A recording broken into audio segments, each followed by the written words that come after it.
Hello everyone. So we are going to continue the fifth module, and here previously we have discussed regarding the interrupt priority, that is interrupt and interrupt priority we were discussing.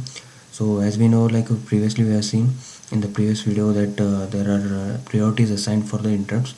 Then here we are having one concept where we can alter the priorities of the interrupts. So we have a register called IP, that is called the interrupt priority register. So by changing the contents, making the bits high or the low, we can assign and deassign the what you can say, the interrupt priorities for the different interrupts. So we have, so you can see here, so it's the interrupt priority register. So from D0 to T7, we have the different bits like PX0, PT0, PX1, like that. So you are going to assign one in front of the particular interrupt, and you are going to assign that particular interrupt as a high.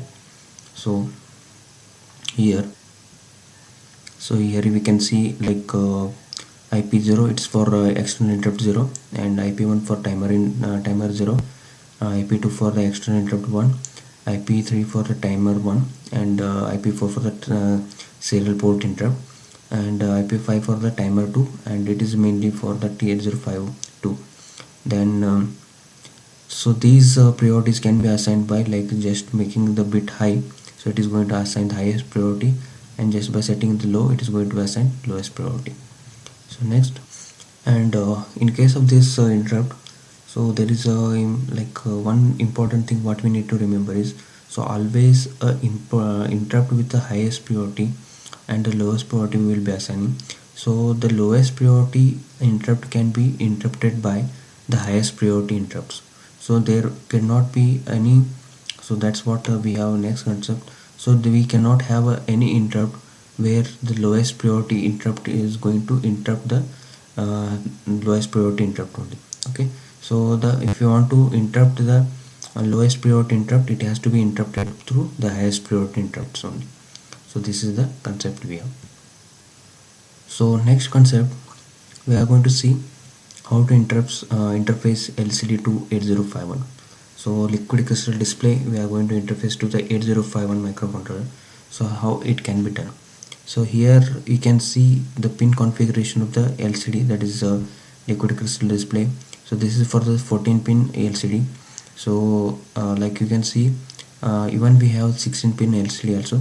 So here in this case, pin 1 is VSS, then pin 2 is VCC, then pin 3 is VE, that is supply, then pin 4 is RS, so it is going to select the command mode or what you can say, the data mode.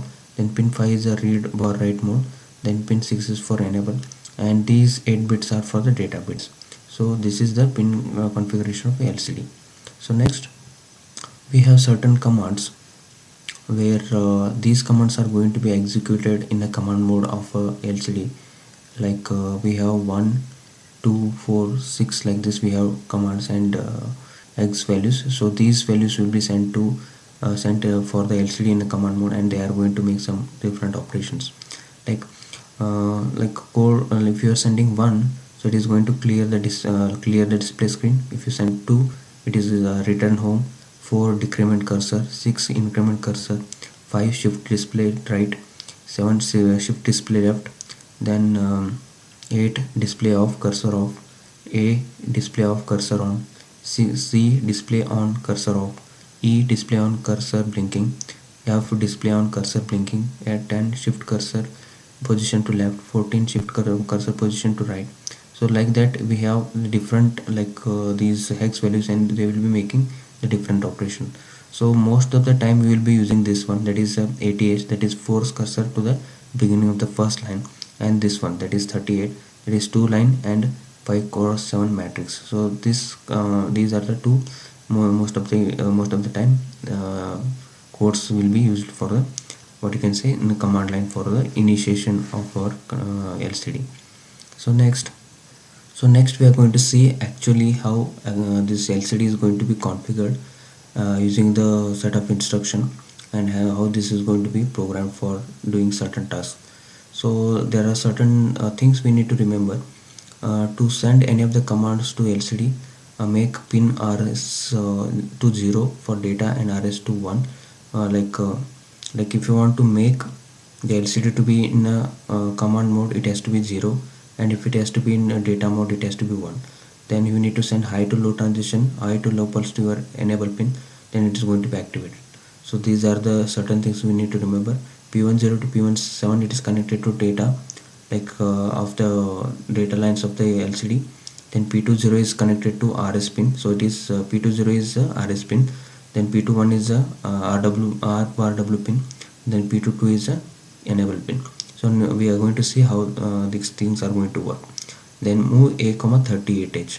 So we know that what is this 38H code is representing. So 38H, in the sense we have seen previously this like different hex code. So you can see 38H is 2 lines and 5 into 5 is cross 7 matrix. So it is going to initialize the 2 lines and 5 cross 7 matrix, right? Then call command write. So this is command write is what? It is a subroutine. So we are going to go for that one.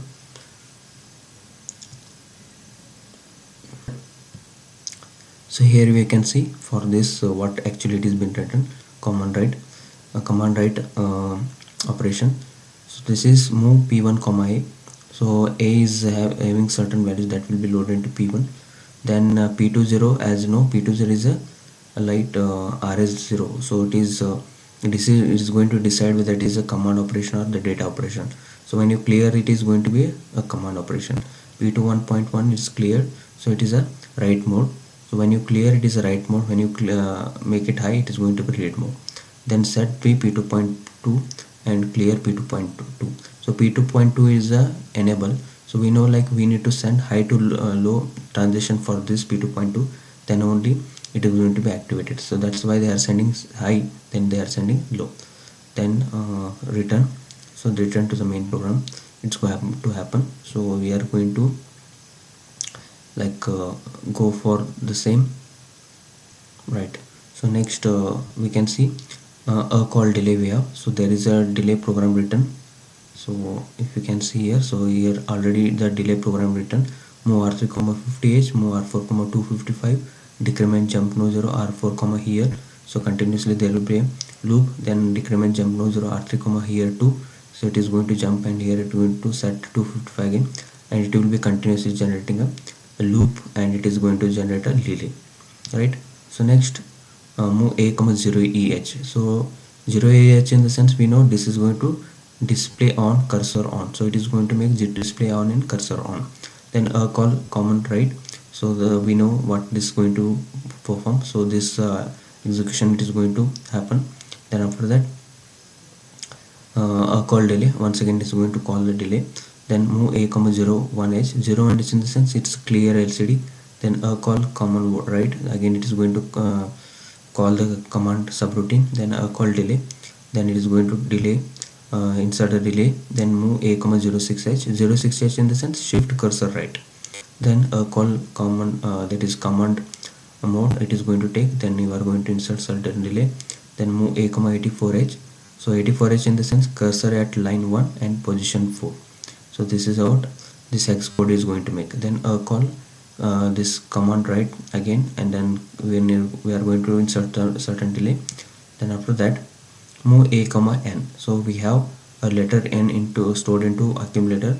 Then call data write. So we are going to go for this instruction now, this command area now, where P1 is loaded with the accumulator's content. Then clear P20. So it is going to be P20 cleared, in the sense it is going to be a command mode where it is going to be having certain command operations. Then clear P2.1. So it is going to do the write operation. Then set P2.2 and clear P2. Then P2.2. This is going to be giving high to low transition. Then call delay, right? Call delay. It is going to use certain delay. Then move A, 0. So like move A, O, in the sense accumulator is loaded with the O. And call data write, in the sense it's going to again perform data operation. So here it is going to perform this data operation, and it is going to just display N and O. No is displayed on your LCD. So this is how it's going to work. So next we are going to see one more program where we will be having a condition, and based upon it is just like a flag. Busy flag is retained in the program. So based upon this busy flag, the LCD is going to work.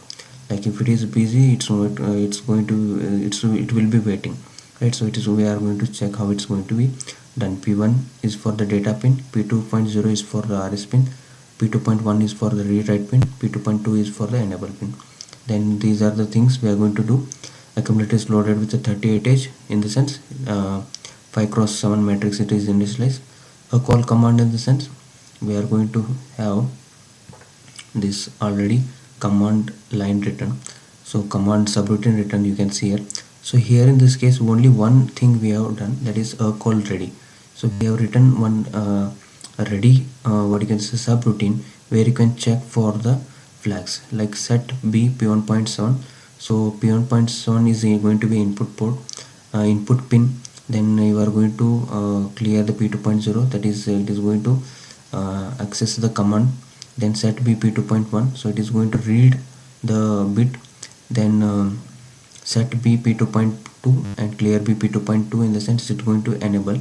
Then jump bp1.7 back. So here in the says this p1.7 continuously observed. If it is busy, it is going to be retained, otherwise it is going to work, right?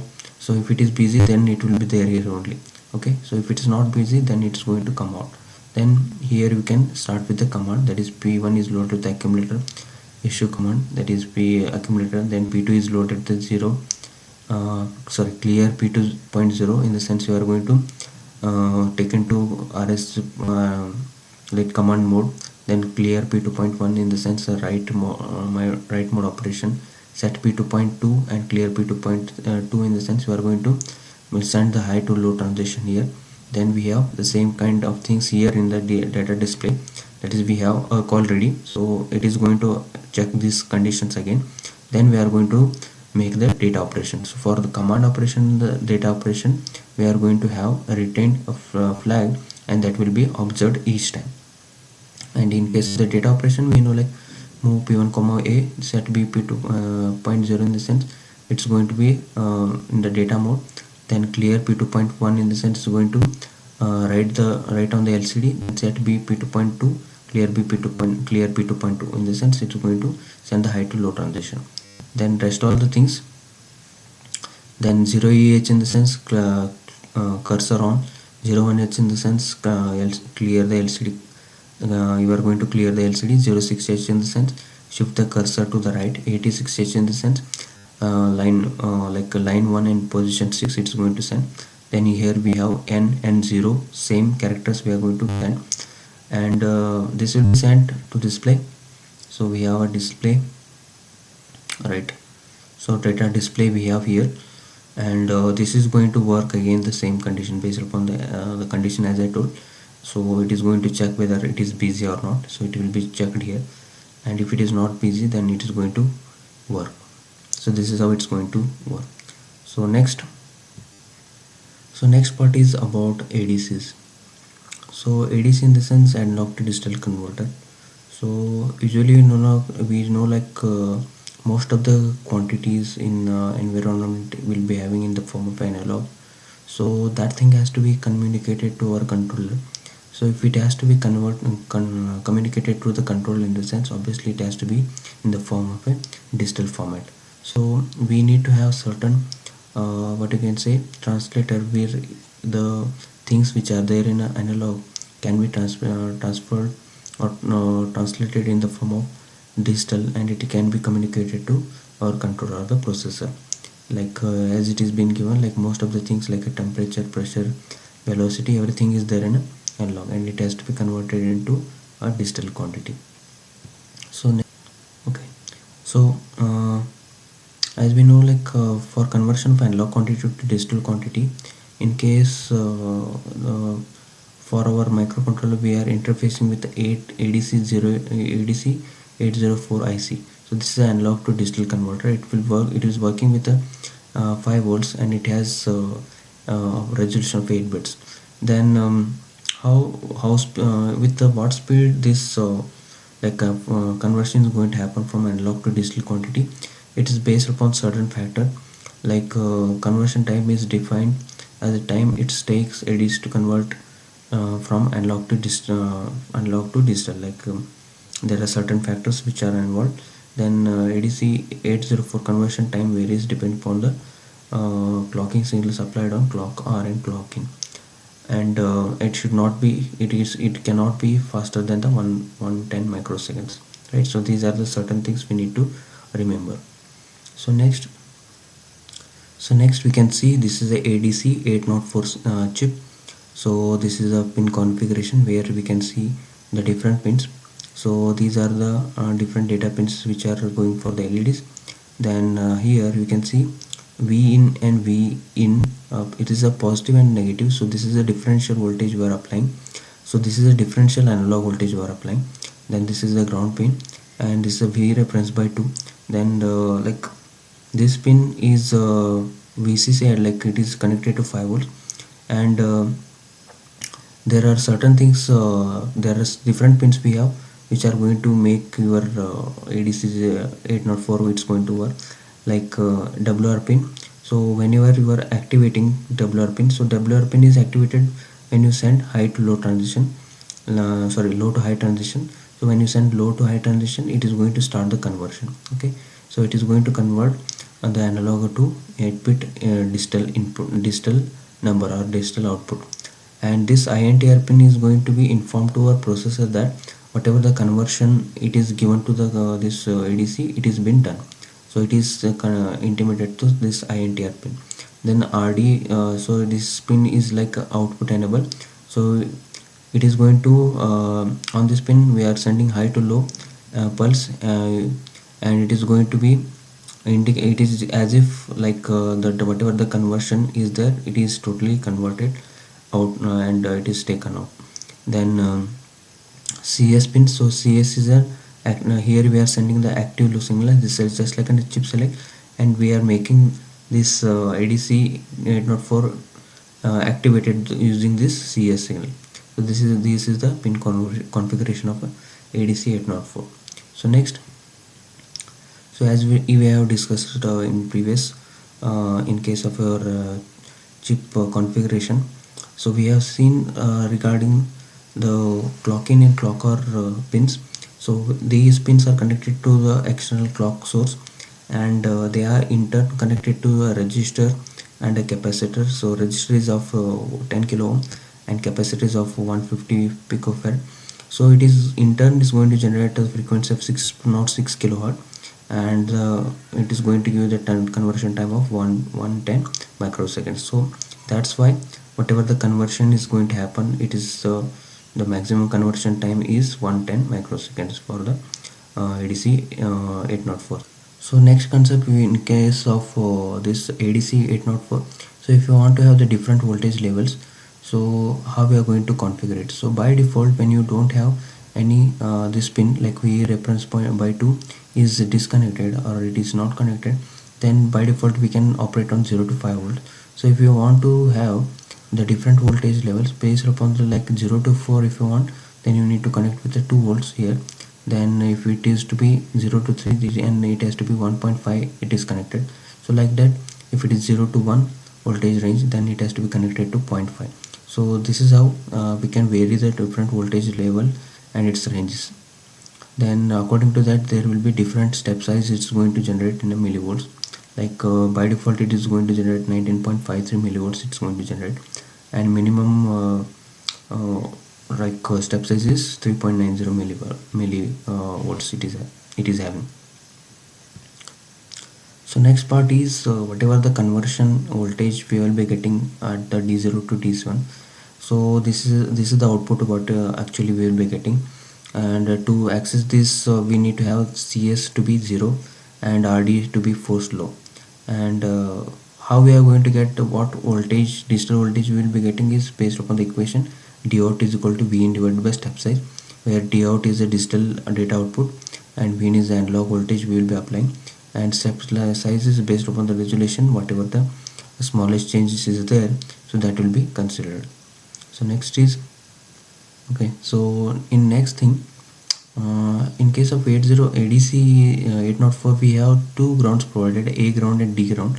So this is the analog ground and the digital ground. So what is this analog ground and digital ground in the sense? So analog ground is connected to the ground of the analog VIN, and digital ground is connected to the ground of the VCC pin. So here it is connected. So why they have meant is to get the accurate, to increase the accuracy of the data, whatever the digital data we are getting. So they have done like this. And it is going to mainly it is going to oscillate like whatever the analog input we will be having and the digital output we will be getting. So to isolate the voltage, any fluctuations happening at the digital side, so to isolate we will be having the two different grounds. So this is about the ADC 804. So next, so how this actual ADC 804 is going to work, we are going to see. Then these are the certain steps we will be following. Like first of all, we need to make CS equal to 0. So there are two cases when we are starting the conversion, and once the data is converted, then we are stopping it. So we are sending the high to low transition, low to high transition at CS. So this will be indicated to WR, so where it is going to start the conversion. Then continuously we will be monitoring the INTR pin. So INTR pin is indicating, it will be indicating that the conversion has happened, and you can retrieve the data. So it is indicating end of conversion. Then RD pin is going to get the converted data. So RD pin is it is going to read the data once the CS pin is sent high to low transition to the RD pin. So the things we need to remember is, for this one, WR pin it is sending low to high, and whereas for RD pin it is sending high to low transition. So this is how ADC 804 is working. So next, this is how actually we have an example where ADC 804 is connected to 8051. Like P2.5 is connected to RD pin, 6 is connected to WR, and P1.0 to 7 it is connected to data pins. Then P2.7 is connected to INTR. Then rest all pins are connected like this. Then based upon this diagram, we are going to write a program. Like they have given an example where we are going to write a program.